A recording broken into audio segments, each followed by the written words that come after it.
रामराम शेतकरी मित्रांनो, पाहुयात काल भारतामधून बांगलादेशमध्ये किती कांदा गाड्यांची एक्सपोर्ट झाली, तसेच त्या एक्सपोर्ट कांद्याला काल बॉर्डरवर काय बाजारभाव निघाले, बाजारभावामध्ये काल काही बदल होते का, याची सविस्तर माहिती आपण या व्हिडिओमध्ये जाणून घेणार आहोत।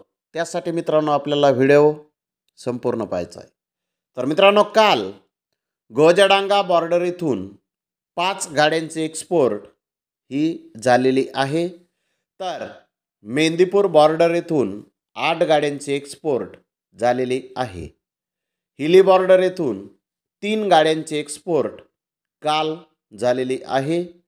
अशा तिन्ही ठिकाणाहून मिळून टोटल फक्त 16 गाड्यांची एक्सपोर्ट काल भारतामधून बांगलादेशमध्ये झालेली आहे।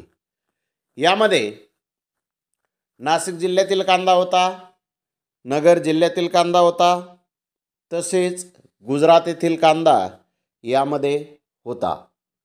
काल भारतीय कांद्याला 35 रुपये किलोपासून 44 रुपये किलोपर्यंत बाजारभाव काल बॉर्डरवर निघालेले आहे। मित्रांनो, मागील बाजाराच्या तुलनेमध्ये काल कांद्याचे बाजारभाव बॉर्डरवर स्थिर पाहण्यास मिळाले आहेत। तर धन्यवाद मित्रांनो, आपण माझा व्हिडिओ शेवटपर्यंत पाहिल्याबद्दल। व्हिडिओ आवडल्यास लाईक करा, शेअर करा।